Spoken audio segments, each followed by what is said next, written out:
Cuarto de Ensayo es una presentación de Banreservas, el banco de todos los dominicanos. Bienvenidos a Cuarto de Ensayo. Soy Dunia de Wind. Este cuarto es un espacio semanal de conversación y narración de temas que pueden ser de tu interés. Quédate aquí conmigo. Te invito a este espacio, a este rinconcito para pensar.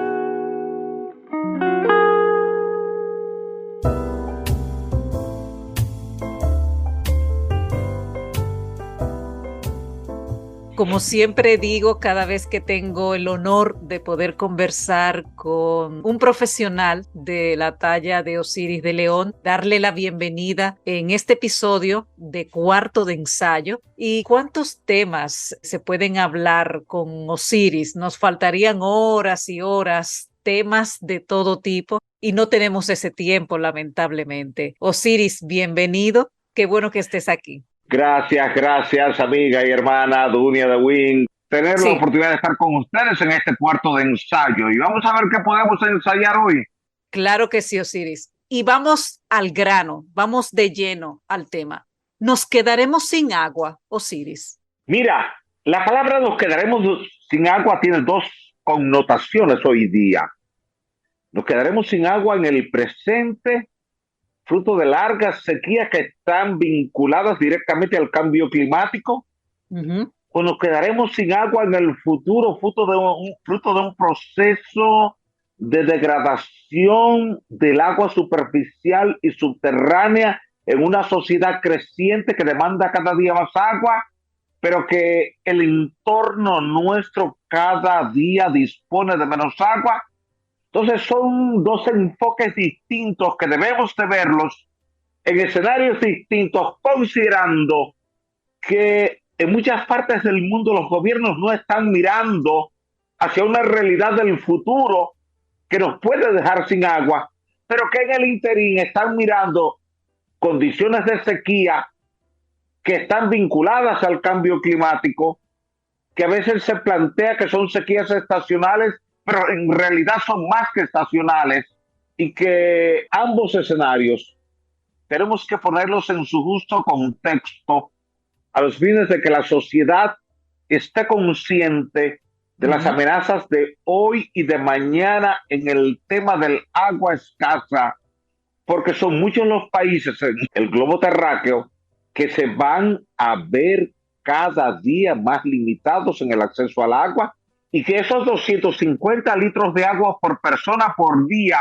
que manda la Organización Mundial de la Salud, que debemos garantizarle a cada ciudadano, se nos va a ir poniendo poco difícil garantizárselo a cada ciudadano si desde hoy no comenzamos a tomar medidas pertinentes, primero en cuanto a contaminación del agua superficial y subterránea, y segundo, en cuanto a reubicación de algunos asentamientos humanos que comenzaron ayer en zonas donde había suministro de agua que era precario, pero que ya hoy día es doblemente precario, y que muchas veces tendrán que hacer, como tuvieron que hacer comunidades de la antigüedad, que tuvieron que emigrar a zonas distantes para poder tener acceso al agua. Y todo el mundo lo ha leído de los mayas. Los mayas tuvieron que abandonar a Mesoamérica bajo una condición de sequía extrema 900 años atrás.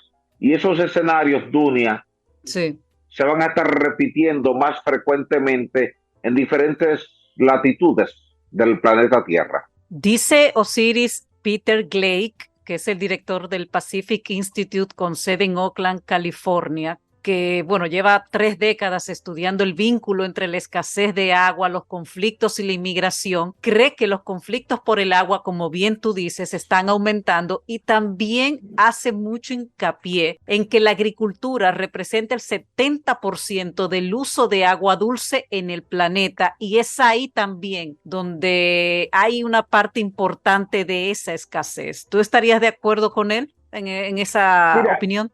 Estoy de acuerdo y lo he planteado muchas veces cuando me ha tocado preparar el informe del agua que llamamos Informe País para IANAS, que es la Inter-American Network Academy of Science, que en español sería Red Interamericana de Academias de Ciencias, pero que a nivel global se la conoce como IANAS. Y cada vez que República Dominicana estuvo presentando un informe a IANAS en los últimos 20 años, me tocó elaborar el informe país y advertía en ese entonces que el sector agro es quien más agua consume porque su volumen en promedio está cercano al 70% del agua total que consume una sociedad, sobre todo porque desde la antigüedad heredamos un modelo de uso del agua en el agro, que es el modelo por inundación. Mientras tú tengas una sociedad, y República Dominicana es un ejemplo de ello, que irrigue por inundación y no por goteo, como ya lo hace Israel y países vecinos, donde hay limitaciones para acceso al agua, entonces vamos a seguir teniendo este problema. Precisamente hoy, las autoridades del agua en la República Dominicana estuvieron reunidas con las juntas de regantes en la zona interior del país, específicamente, bueno, hablando de la necesidad y la obligatoriedad de ir transitando hacia un modelo de menos uso de agua en el riego, porque el riego no puede seguir consumiendo el 70% del agua total disponible, porque eso va limitando a otros sectores productivos, pero principalmente va limitando el acceso, la disponibilidad del agua en los acueductos, que es la prioridad en todo código de agua. Quiere decir que si hay una urgente necesidad en toda la sociedad, no solamente a la dominicana, sino a nivel global, es global, comenzar a cambiar este modelo productivo agrícola que utiliza el agua en exceso y la distribuye por inundación, teniendo la opción de utilizarla por aspersión o de manera más efectiva por goteo.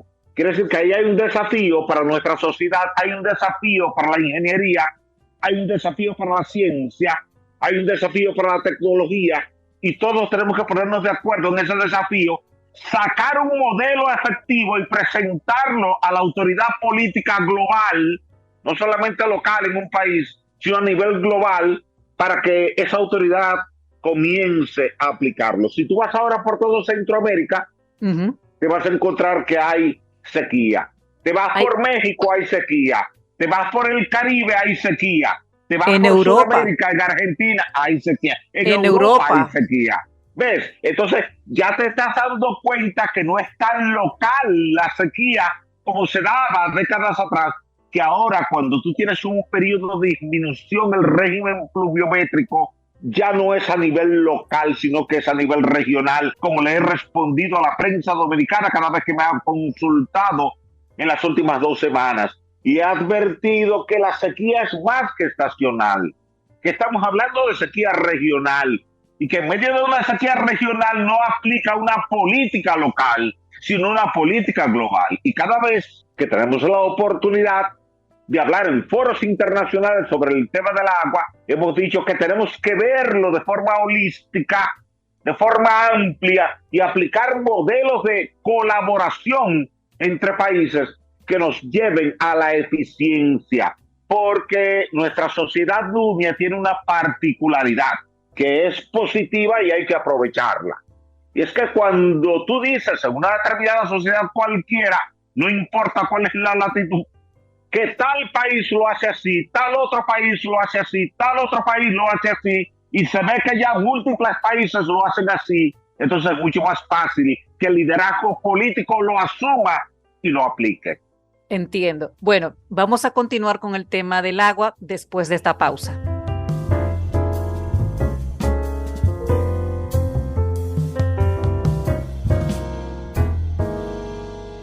Continúe a 100 metros por la avenida Queloque con Queloque.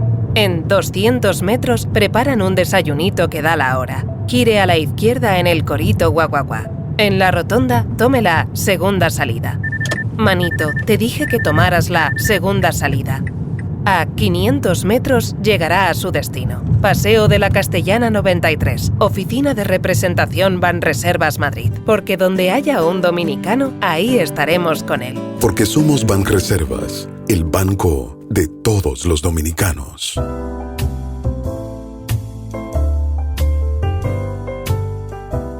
La escasez de agua afecta aproximadamente al 40% de la población mundial y según predicciones de Naciones Unidas y del Banco Mundial, esta sequía que ya estamos viendo, como tú bien dices, Osiris, que es un asunto global, podría poner a 700 millones de personas en riesgo de desplazamiento para 2030. Así será. Por eso en el segmento anterior decíamos que el tema es mucho más complejo de lo que mucha gente piensa en la administración pública, porque esto va a derivar en desplazamientos masivos de comunidades, y por eso citamos el caso de Mesoamérica y de los mayas, que no obstante las majestuosas ciudades que tenían en la parte sur de México, en la zona de Guatemala y Belice, y en la parte de Guatemala, tuvieron que migrar e insertarse en otras sociedades porque no había una gota de agua por décadas y décadas en Mesoamérica. Esto tiene que llevarnos a pensar hoy día que tenemos grandes extensiones regionales donde la pluviometría es casi nula y en otras donde es mínima. Cuando tú te vas a la parte norte de Chile, el desierto de Atacama, desde Copiapó hacia arriba, que incluye la parte sur de Perú, es zona desértica donde no hay agua, y ahí muchas comunidades terminarán por migrar. Pero te va a ocurrir en el centro oeste de Estados Unidos, en Nevada, en Arizona, toda esa franja que incluye la parte norte de México. Muchas comunidades van a tener que migrar.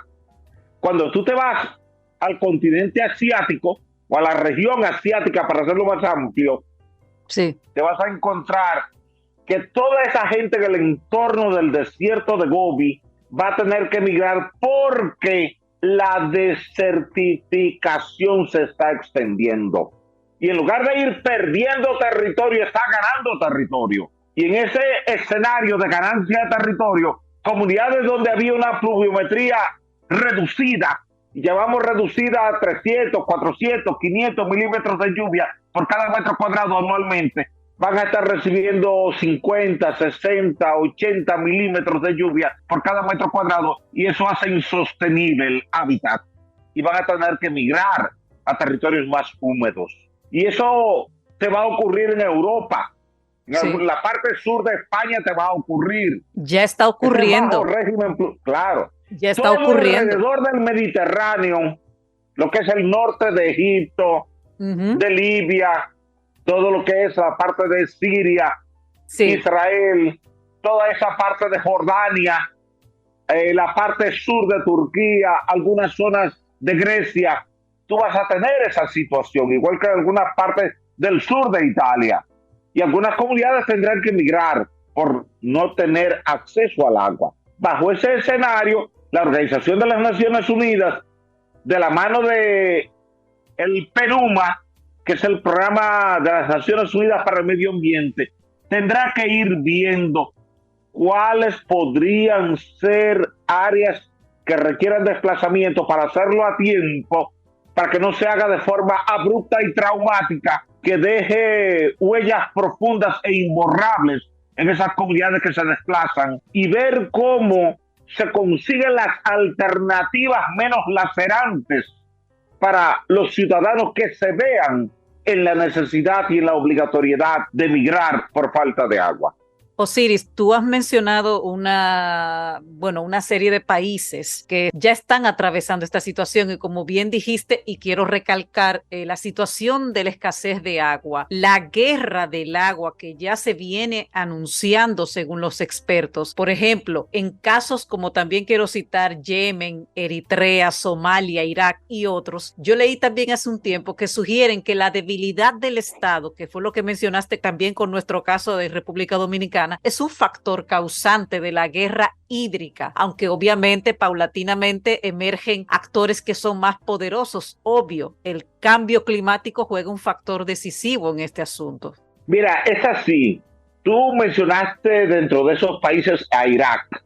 Sí, Irak. Cuando tú tomas el territorio de Irak y te vas a la Biblia, te vas a encontrar que esa zona donde la Biblia hablaba de la escasa área donde había agua y frutas, era precisamente donde hoy está Irak, la Mesopotamia. Pero donde está sí, donde está el río del Tigris y el Éufrates. Exactamente. Esa región ha ido disminuyendo. Terrible. La pluviometría y el caudal disponible tanto en el río Tigris como en el río Éufrates. Eso implica que así como te dice la Biblia que Abraham tuvo que emigrar desde la Mesopotamia, desde la ciudad de Ur, donde vivía Abraham, hacia Egipto, porque Egipto tenía agua abundante, pero no porque estaba lloviendo, sino porque la transportaba el río Nilo. Y el río Nilo, por ser el río más largo del planeta Tierra, que nace en el centro de África en un bosque denso, fluye hacia el norte, atraviesa parte del desierto del Sahara y llega hacia allá, hacia el mar Mediterráneo, en la zona de Alejandría, y ahí podían recibir esas caravanas de migrantes que llegaban huyendo a la sequía regional. Muchos israelitas tenían que vagar por el desierto, pero era por el tema del agua, Dunia. Había que buscar un emplazamiento donde hubiese agua, porque si no había agua, no había manera de acampar de forma definitiva. Claro. Por eso los campamentos de israelitas, en esos 40 años que vagaron por el desierto, era buscando un lugar donde tuvieran acceso al agua dulce.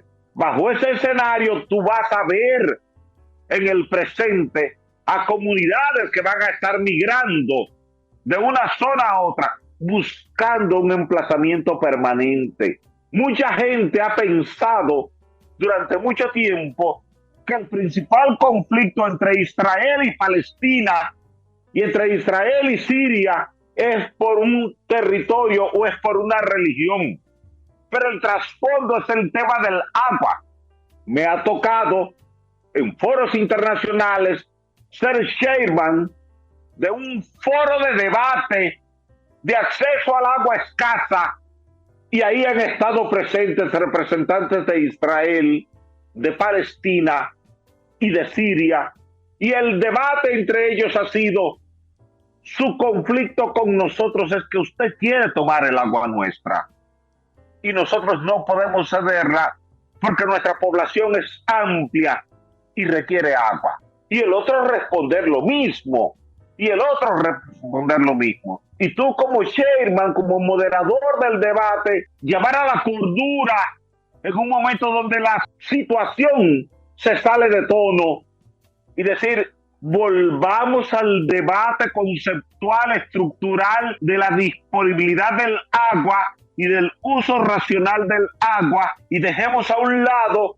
temas étnicos, temas filosóficos, temas religiosos, porque en el fondo el objetivo primario de este debate es el acceso al agua, la disponibilidad del agua y la facilidad de compartir el agua. Nuestro papel como científicos aquí es garantizarle a nuestras comunidades que ellas van a tener acceso al agua, aún en momentos desafiantes donde las condiciones meteorológicas no sean las más favorables para nosotros como sociedad, y nosotros poder desde hoy diseñar sistemas de captación como presas, diques, reservorios tipo lagunas, donde se pueda almacenar esa agua cuando tengamos fenómenos meteorológicos como vaguadas, tormentas o huracanes, para poder disponer de esa agua cuando tengamos largos meses o quizás años de largas sequías.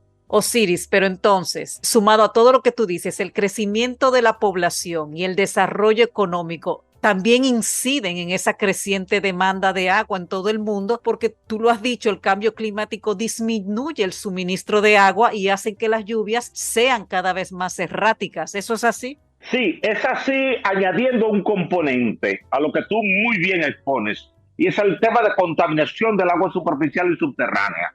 Ese es otro tema. En el pasado histórico, el agua no estaba contaminada. Era accesible en cualquier lugar y esa agua estaba libre de carga bacterial. El crecimiento humano descontrolado ha generado una alta carga bacterial que deriva en causas de arroyos y ríos por no disponer de sistemas de alcantarillado sanitario. Entonces, cuando tú tienes una sociedad creciente que perimetralmente crece de forma exponencial, de espaldas a la disponibilidad de un servicio sanitario, esa gente termina emitiendo sus desechos al aire libre que van cargados de Escherichia coli, Enterobacter, Citrobacter, Klebsiella, Salmonella y en algunos casos Vibrio cholerae. Entonces eso te genera una alta carga de contaminantes que va directamente a la corriente fluvial y entonces termina enfermando a la comunidad. En muchas sociedades hoy día, Dunia, cerca del 50% de las consultas médicas diarias están vinculadas directamente a enfermedades hidrotransmisibles. Quiere decir que se transmiten a través del agua. Y lo has visto en República Dominicana y en Haití con el tema del cólera en los últimos meses. Así es. Y por eso advertí públicamente al Ministerio de Salud Pública que vedara el acceso a los ríos Osama e Isabela, porque ahí estaba presente la bacteria del Vibrio cholerae y que se iba a seguir multiplicando los casos de cólera y que de la única manera que bloqueábamos el cólera era bloqueando el acceso a los cauces de esos ríos con la guardia pública para que la gente no entrara a bañarse a esos ríos, porque ahí en un enjuague bucal viene la bacteria, entra al organismo y se propaga inmediatamente y nos genera un cuadro crítico. Entonces, ese escenario se suma al escenario del crecimiento poblacional exponencial y se suma al decrecimiento del régimen pluviométrico por periodos de tiempo. Porque aquí hay un desafío que a veces la sociedad no lo comprende. Y algunos especialistas te dicen, pero hoy me cae tanta lluvia como me caía 100 años atrás cuando veo el volumen total. Y tú le respondes, sí, en términos de volumen total, sí, pero en términos de la curva de distribución, no. Ya. ¿Y cuál es la diferencia? Que cuando tú tienes una curva de distribución normal, te llueve aunque sea un poco cada vez del año. Ahora, con el cambio climático se te distancian los periodos de lluvia y te pasa como te ha ocurrido en California ahora. Tú has tenido una larguísima sequía en California, espantosa, traumática, dramática, impactante de los núcleos urbanos e impactante de la agricultura, y de repente te llega un fenómeno meteorológico y te cae toda la lluvia del mundo, te inunda todo y te daña todo, y tú tienes dos daños. Primero, el de la larga sequía, y segundo, el agua que te llegó ahora en exceso, y tú no tenías suficiente capacidad de almacenamiento de esa agua para que no te hiciera daño, porque muchas de las presas que construimos alrededor del mundo las hacemos para control de inundación, y la gente no sabe que esa presa de control de inundación, en el caso de la República Dominicana, presa de Atillo, la estudiamos y la hicimos para evitar que con fenómenos meteorológicos extremos, tipo tormenta, vaguada, huracanes, se hiciera daño a la comunidad por el desbordamiento del río. Entonces, bajo ese escenario, tenemos que combinar la escasa pluviometría que se está dando cada día más frecuente y por periodos más largos, el crecimiento poblacional que es exponencial y el alto nivel de contaminación que es una limitante en el acceso al agua. Definitivamente el tema del agua, la guerra del agua es un tema apasionante. Vamos a una pausa y regresamos en breve.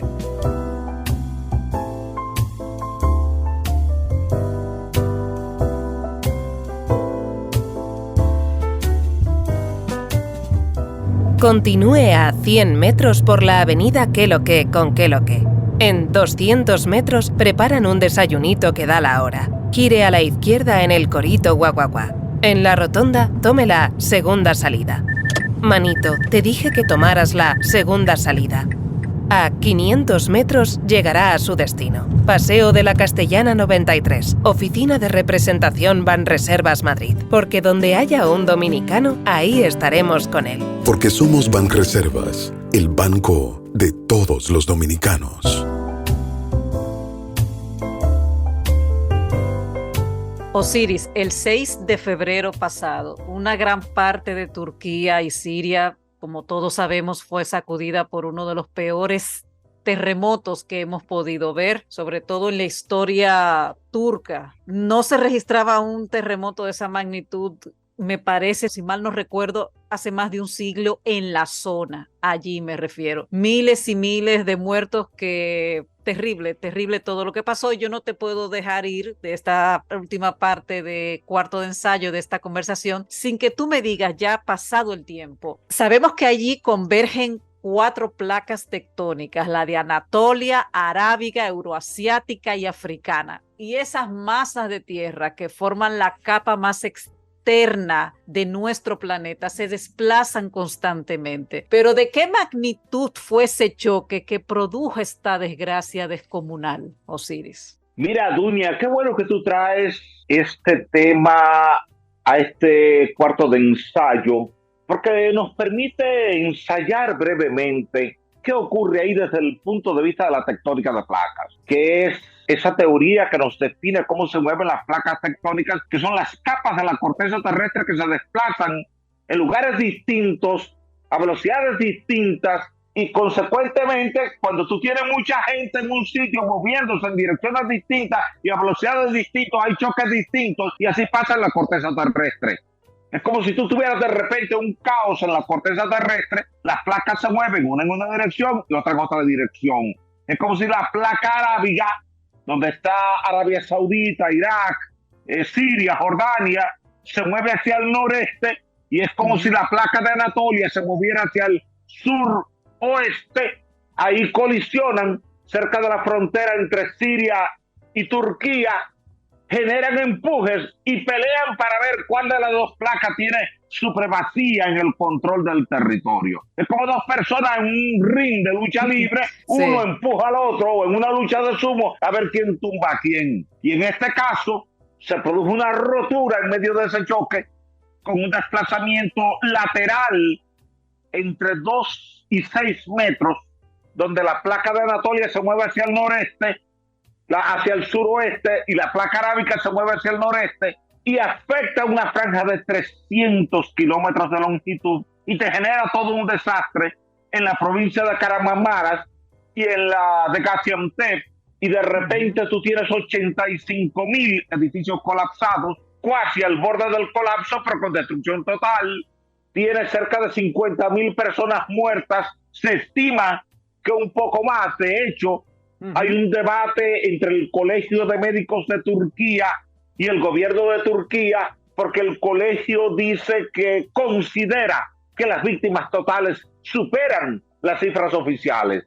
Y el gobierno responde que no, que las cifras que está compartiendo son las cifras que tiene. Sin embargo, yo te podría decir que todavía es temprano para tener un número oficial de muertos, porque hasta que tú no termines de remover todos los escombros, y estás hablando de 85,000 estructuras, puedes estar encontrando cuerpos aplastados bajo los escombros del hormigón. Súmale los muertos en la zona de Siria, en su franja fronteriza con Turquía.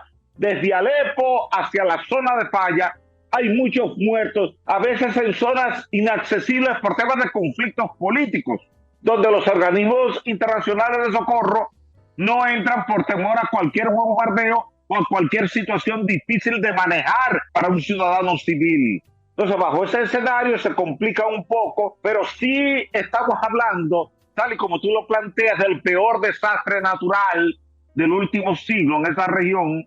Tenemos una afectación extraordinaria. Tan grave ha sido el escenario que el gobierno de Turquía ha decidido abrir expediente judicial hasta ahora para 240 contratistas e ingenieros vinculados al sector construcción, que habían dado garantías al gobierno de que las estructuras eran sismoresistentes y realmente no lo fueron, colapsaron. Y dada esa realidad, hay que comenzar a revisar el modelo constructivo en Turquía, en Siria, en Grecia, en el sur de España, en el sur de Italia, en toda la parte norte de África, que eso incluye desde Marruecos hasta Egipto, en esa franja que va hacia el Mediterráneo, donde esa placa de África se mueve hacia el norte y va estrangulando lentamente el espacio que corresponde al mar Mediterráneo que es un segmento del Océano Atlántico y que fue cerrando otros espacios que tú lo llamas hoy día Mar Adriático, Mar Egeo, Mar Negro, pero que eran parte de ese mismo Mar Mediterráneo y que ya anteriormente eran parte de ese mismo Océano Atlántico. El movimiento de las placas va cerrando y tú pudieras hablar en términos geológicos que en la medida en que vayan pasando los milenios, ese estrecho de Gibraltar terminará cerrándose y todo lo que es el Mediterráneo quedará como un mar totalmente desconectado del Océano Atlántico, porque esa placa de África se mueve rápidamente hacia el norte de manera indetenible. Tú no lo ves con tus ojos, ni yo lo veo con mis ojos, pero es un movimiento que va como el crecimiento de tus uñas o el crecimiento de tu pelo. Tú no lo ves en el día a día, pero lo ves en el tiempo. En este caso de placas tectónicas, el ser humano no lo ve en el día a día. Tú lo ves igual hoy, mañana, pasado, pero cuando tú lo mides en 5, 10, 15, 20, 30, 50, 100, 500 años, notas la diferencia. Por eso hoy día hay estaciones de posicionamiento global, estaciones que son medidas desde el satélite y se ve que esas placas se mueven 20 centímetros, 30 centímetros, 40 centímetros, 50 centímetros, en algunos casos hasta 80 centímetros al año, lo cual es mucho en términos de la dinámica del planeta Tierra, de la dinámica de placas, y mientras más rápido se mueve una placa, más energía elástica acumula y más destrucción produce cuando hay una ruptura súbita de la corteza terrestre en esa zona de colisión de placas tectónicas. En consecuencia, fíjate que el presidente de Turquía, Recep Erdogan, ha dicho que están pensando en desplazar algunas de las comunidades afectadas hacia zonas altas, zonas de roca, para evitar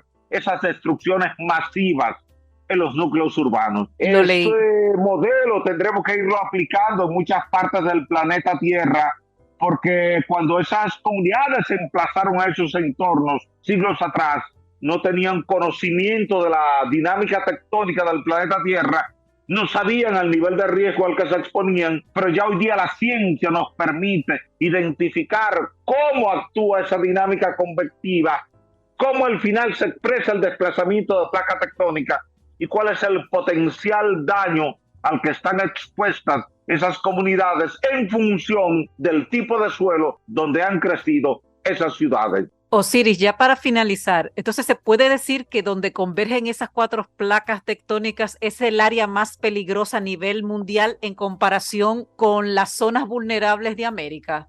Así es. Donde quiera que tú tengas convergencia de placas tectónicas, tienes energía elástica que se está acumulando.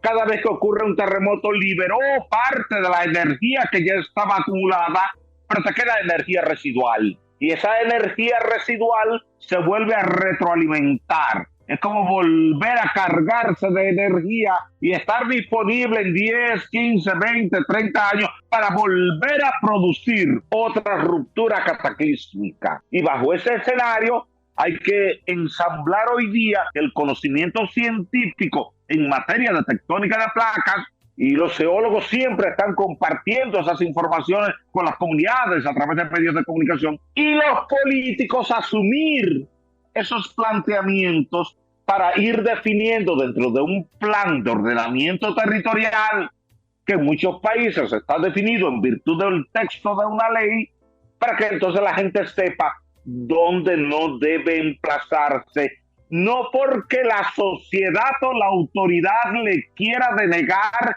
el derecho a emplazarse en un terreno que le pertenece, sino por el alto nivel de riesgo a un desastre en un momento determinado. Es como cuando yo como autoridad te prohíbo hacer una casa a orillas de un río que ayer era caudaloso, aunque hoy es exiguo, pero te digo, en función del historial de ese cauce, que si la naturaleza definió esa sección de tránsito es porque la necesita en un momento de evento meteorológico extremo, y que en cualquier momento vendrá un fenómeno meteorológico extremo, una tormenta, un huracán, una vaguada, y el río va a necesitar todo el cauce y se va a llevar todo lo que esté ahí, como pasó en Jimaní en mayo del 2004. Una madrugada Entiendo. llovió torrencialmente, el cauce creció y se llevó a 1.800 personas. Eso después de ocurrir en muchos lugares donde hay actividad sísmica. Que si la comunidad se va densificando, va ampliando exponencialmente la cantidad de viviendas que hay, eso quiere decir que se va ampliando el nivel de daño potencial para la comunidad y en consecuencia es deber de las autoridades advertir con tiempo y con datos que esa zona es de alto riesgo sísmico y que las zonas recomendables para urbanización son estas y estas. Entonces, para eso, los gobiernos, de la mano de los científicos, preparan un mapa de microzonificación sísmica. Y te dicen a ti como ciudadana y a mí como ciudadano, mira, zona de riesgo alto es aquí, zona de riesgo medio es aquí y zona de riesgo bajo es aquí. Entonces, recomendamos que la gente viva en zona de riesgo bajo. Entonces, incentivar la construcción en la zona de riesgo bajo y castigar la construcción en la zona de riesgo alto. Eso hace que la gente voluntariamente migre hacia las zonas de menos riesgo. Entiendo. Osiris, para mí, vuelvo y te reitero, un honor haberte tenido aquí en este cuarto de ensayo. Gracias por tu tiempo. Yo necesito horas para hablar contigo y para reeducar y educar a la ciudadanía de tantos lugares del mundo que somos ignorantes en muchos temas y sobre todo con el agua, con los terremotos, con la situación sísmica, que es tan importante saber porque nunca se sabe cuándo uno le va a tocar esta situación. Gracias por estar aquí. Gracias inmensa a ti, amiga y hermana Dunia de Win. Gracias a Ariel, que nos ha dado todo el apoyo aquí en este cuarto de ensayo. Y gracias a todo el público que ha tenido la cortesía y la paciencia de escucharnos en esta conversación. Y ojalá que en el futuro cercano nos encontremos tú y yo en otra nueva exposición. Ojalá que podamos seguir abordando estos temas, porque hay muchos temas de los cuales la sociedad espera un debate amplio y profundo a los fines de ir planificando lo que es su estilo de vida y el de su familia. Abrazos y bendiciones inmensas para ti, Dunia de Win. Gracias, Osiris.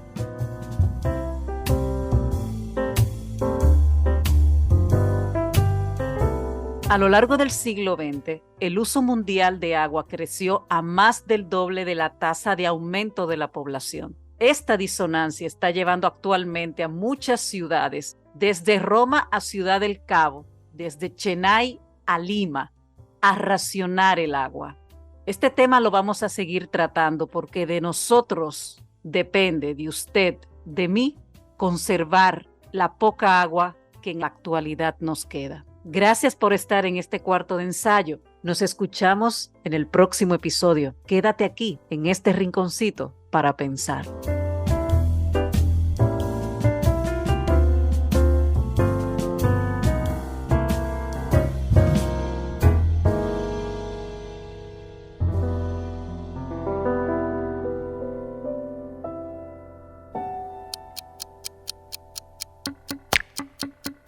Cuarto de ensayo es una producción de AGC Communications, conducción y dirección general Dunia de Win. No olvides suscribirte y compartir nuestro contenido cuando nos escuches por la plataforma de tu preferencia.